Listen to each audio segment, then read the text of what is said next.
until one evening in my second year, I fell to my knees, literally. And I said, God, I can't do this anymore. I am so tired. I've lost my way, and I can't do this on my own, so please help me. And it was that moment of vulnerability that provided a moment of clarity, so that in the few days that followed, I was able to come up with a plan to go back home to finish out my degree. And I excelled.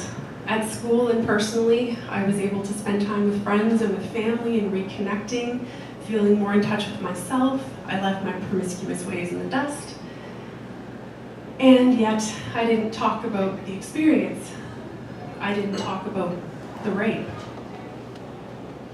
And so it stayed hidden. And despite being in a better place, I continued to feel ashamed and inadequate. I didn't trust other people or myself. And it created an intense need in me to control anything and everything possible. And the list goes on and on and on. And so all of these thoughts about myself, these new beliefs that I'd formed around the rape and around the actions that I had taken since then, created a ripple effect that trickled into every corner of my life, starting with my friendships and my romantic relationships. I so desperately wanted connection, friendship, romance, and love. And yet, any time people got too close, I pushed them away.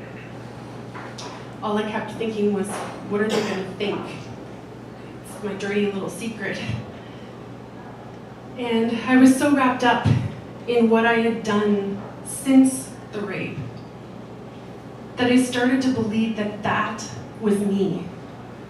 And so all of the coping behaviors that I had become my new unwanted identity. Because to be who I was, who I'd wanted to be before I left for university, would only serve as a reminder that something had been taken from me, something that I couldn't get back. It meant that I was broken and that I couldn't be fixed. So the story I was now telling myself was, I don't trust men, full stop. I'm not worthy of love, and it's safer to keep people at a distance.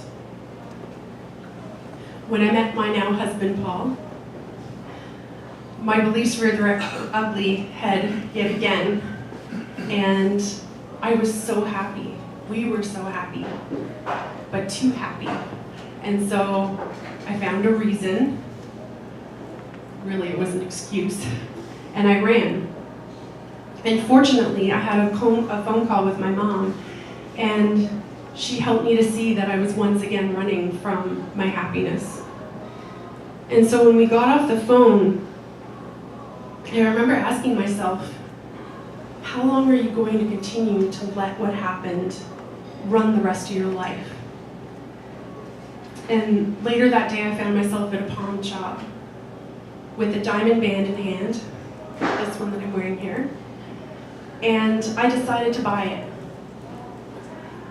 And it was a really special moment when I put it on my finger, because I made a commitment to myself that I was going to love Paul wholeheartedly for the rest of my life.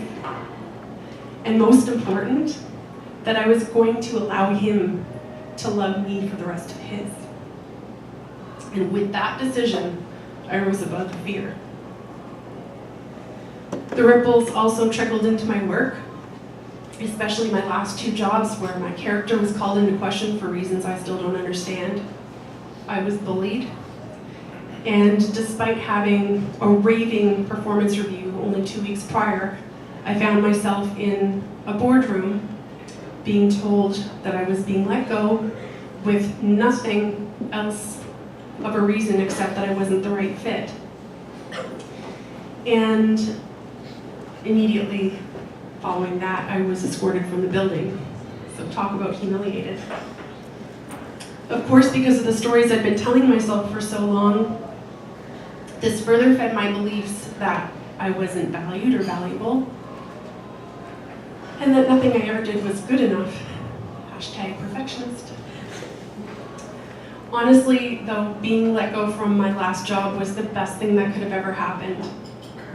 I knew there was no way that I was going back to work for somebody else ever again. And with Paul's support, I spent the better part of a year doing self-reflection. I'm not gonna lie, the first 6 months were awful. They were not vacation or time off. I spent most of the time feeling stuck. But fortunately, I came across somebody who is now a dear friend, and he introduced me to an emotional freedom technique known as tapping. And we had talked about tapping on the fear and the energy that I felt was still inside my body.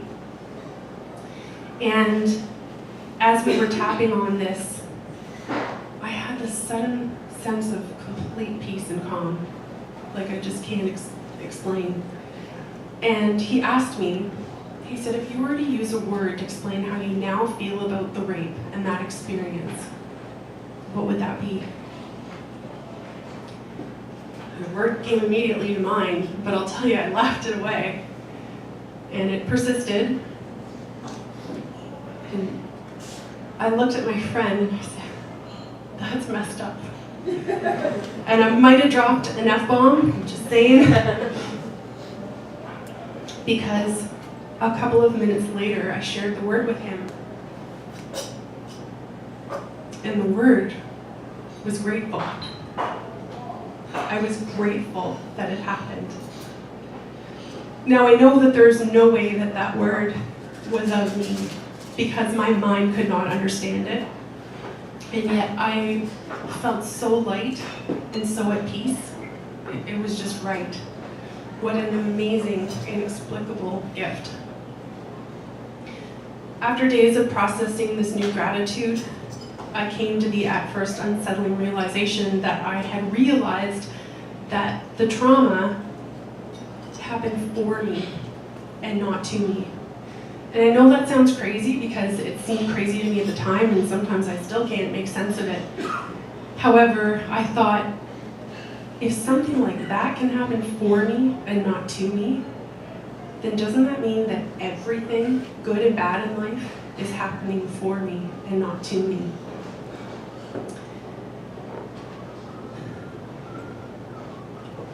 I'm not a victim. I never was. I only ever perceived that I was. You see, the rape itself was damaging. However, the meaning that I placed on it and all of the events that followed were far more damaging in the long run. And seeing my past trauma in this new light, one of gratitude, flipped a switch, I guess you could say. While I continued self-exploration during my time off, my time of unemployment, I recalled that graphic design was something that I was so passionate about. It brought me joy, and I felt I was truly good at.